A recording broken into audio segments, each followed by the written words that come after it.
Hello, everybody. We are continuing talking about transformations, and here's what your homework looks like. What's in the italics here? So you got a quadratic function. That part actually doesn't matter because these transformations work for literally all functions, whether it's a sine or a tangent or exponential or logarithmic or whatever. So we got a function f of x, and on that function, there's an ordered pair 3, -4.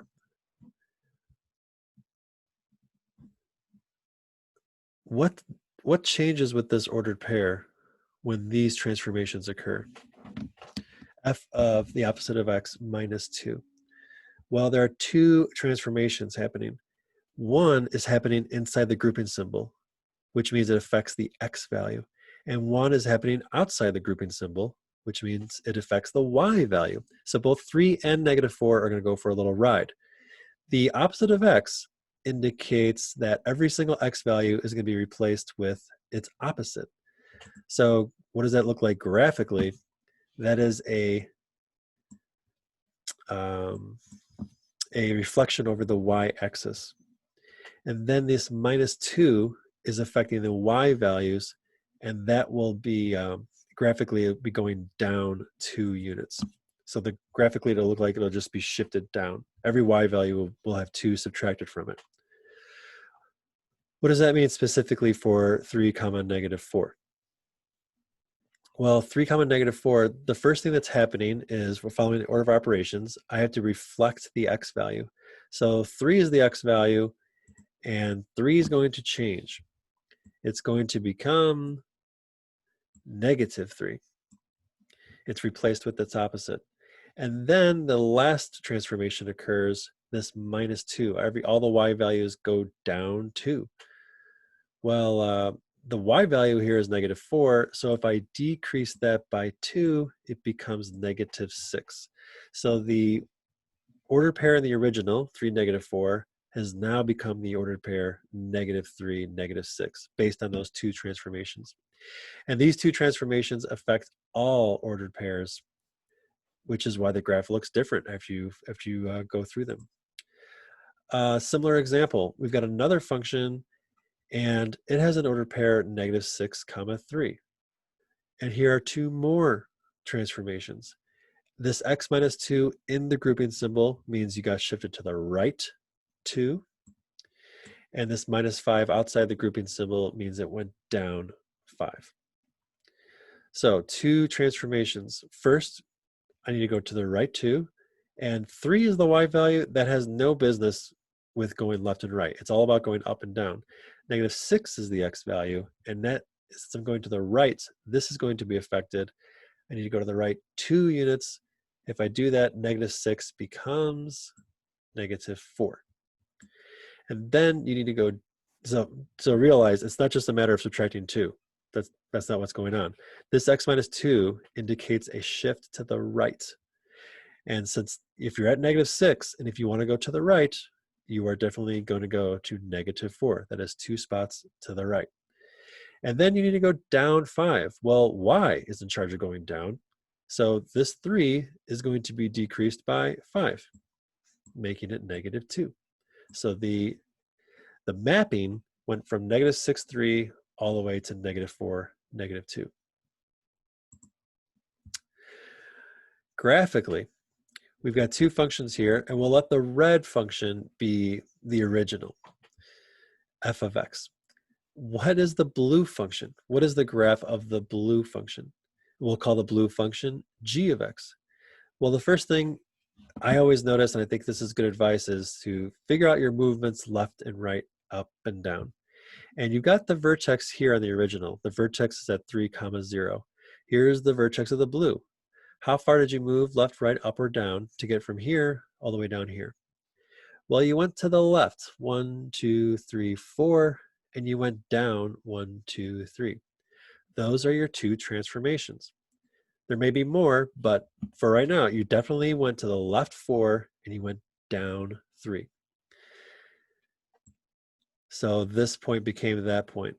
Now, were there any, obviously there weren't any flips. It didn't get reflected anywhere because it's still facing the same direction. And it's not very obvious that it flipped over the y-axis here. But was there a stretch? Was there a vertical stretch? Well, let's go to the original. From the vertex, if I go over 1 unit, the result is 1 unit up.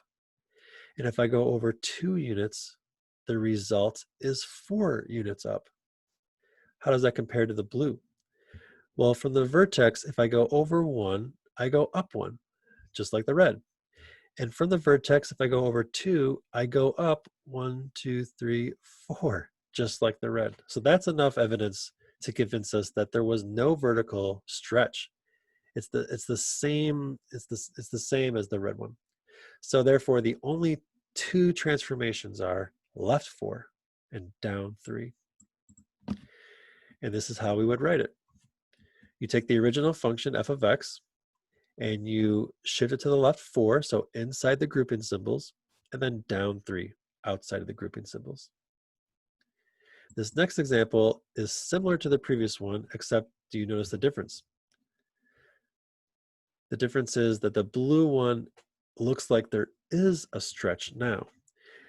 I would first just verify that you moved to the left and down the same amount. So here's the vertex. If I go left 1, 2, 3, 4, and then down 1, 2, 3, yeah. So I moved to the left 4 and down 3. All ordered pairs did that. But now there seems to be a stretch. The yellow dots are corresponding. So from the vertex, if I go over 1, I go up 1 on the original. But with the blue, if I go over 1, I go up 2. You see the y value went up 2 instead of going up 1. What about the green one? Well, from the vertex, if I go over 2, I go up 1, 2, 3, 4. For this green one, if I go over 2, 1, 2, how far do I need to go up? 1, 2, 3, 4, 5, 6, 7, 8. So what is going on? Okay, I got distracted. Sorry, my dog was messing about upstairs. The y value went up with the yellow dot. The y value went up 1. In the blue one, it went up 2. The green dot on the original went up 4. On the blue one, it went up 8. It looks like all the y values are doubling, and that's exactly what's happening. There's a vertical stretch here of a factor of 2. Every y value is being doubled. So 3 transformations, left 4, down 3, and a vertical stretch of 2. Notice the vertical stretch is outside of the grouping symbol because it's a vertical, and y is in charge of the vertical. So the best way to understand these transformations, think about the order of operations. The first thing you would do is move to the left 4. Then double all the y values. Then subtract 3 from all the y values. 2 more examples. What is this purple graph? So first of all, the purple graph is a descendant of this parent function. This is the absolute value function, this dashed line. And it's always centered at the origin, the original. But the purple one, lots of things happened. How many transformations do you think? Well, the easiest thing, I believe, to identify are the shifts, left, right, up, and down. The vertex here was at 0, 0. Now it's way over here at -2, 5, which means it went to the left 2 and it went up 5. So those 2 are going to be accounted for in my answer. Any stretches or reflections? Well, for sure, it looks like a vertical stretch because from the vertex, if I go over 1, I go up 1. If I go over 2, I go up 2. If I go over 3, I go up 3.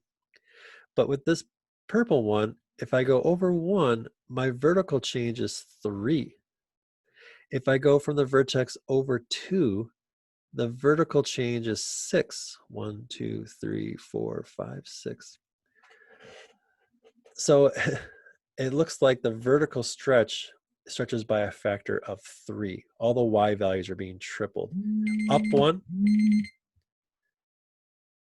a change of 3. A vertical change of 2 in the original became a vertical change of 6. That's a 10-minute mark, guys. So please stop your computers and take a 1-minute break. We're almost done, but please walk away from your computer and stretch. But hopefully you did that, and now we're back. There was obviously also a reflection, and it's facing upside down. And y is in charge of facing upside down. All the y values got flipped. All the y values became their opposites. Positive 4 became negative 4. Positive 8 became negative 8, etc. So you need to basically multiply all the y values by a negative 1, which is the reflection over the x-axis. So 4 things going on. Left 2, up 5, a vertical stretch of 3, and a reflection. So what will this graph look like? Here it is. Absolute value function. Let me see if I can make this bigger. Absolute value function. First thing that occurs is a shift to the left 2. Now you're done with the move, you're done with the transformation of the x's. Everything else is the y. This result is being multiplied by negative 3. So all the y values are not only flipping with the negative, but they're also tripling in size. And then after you do that, the last thing you do is just add 5 to all the y values. So everything just raises up 5. In terms of f of x, this is important to know as well. What if f of x equals the absolute value of x? Can you tell me the purple thing by just using f of x only? It's the same transformations as this. It's just using f of x. So f of x was the function of the absolute value function. I need to move that function to the left 2, so it's in the parentheses.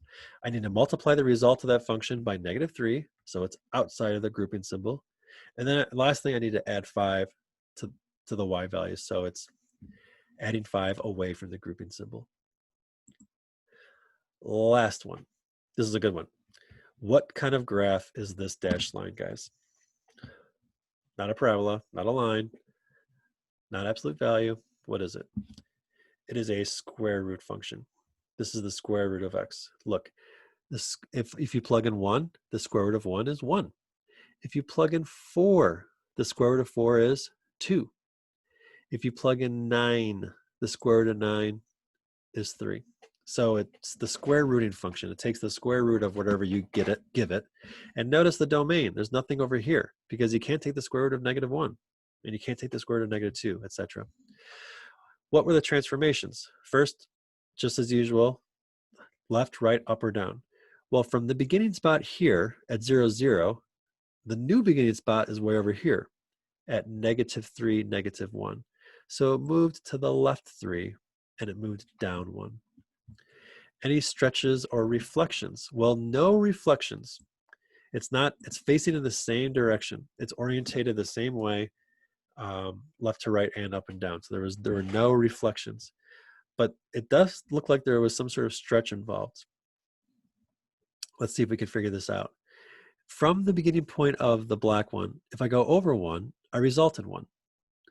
In the purple one, if I go over 1, I'm not really sure how high I do go. Let's try another one. From the origin of the black one, if I go over 4, I know I go up 2. Well, what happens with the purple one? If I go over 4, 1, 2, 3, 4, it looks like I go up 1.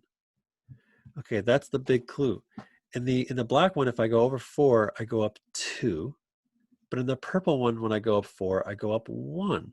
So the y value got cut in half.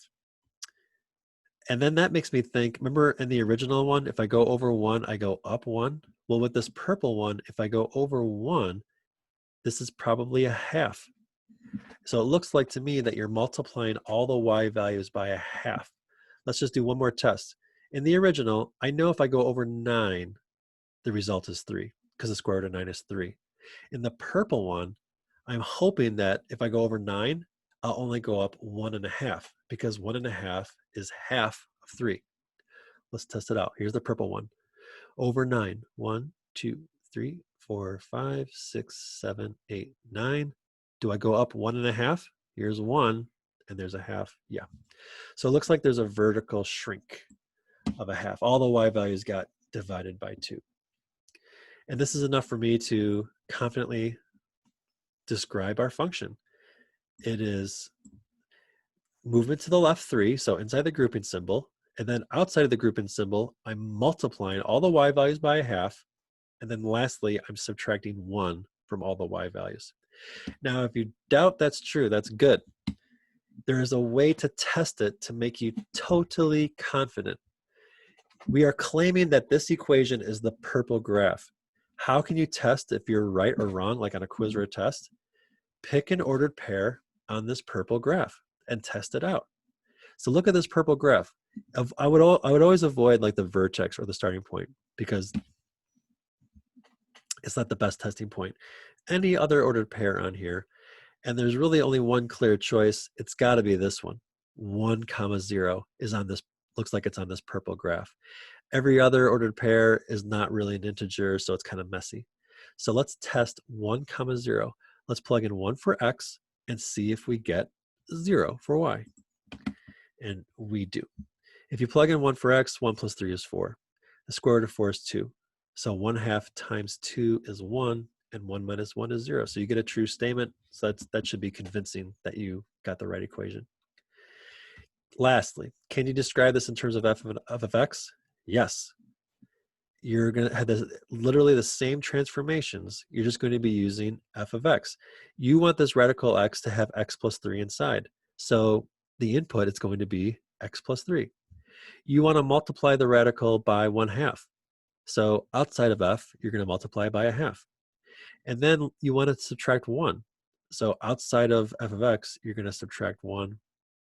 So it looks just like this. That is it, everybody. So please go to that Delta Math assignment, work on it, and email me with any questions. Thank you.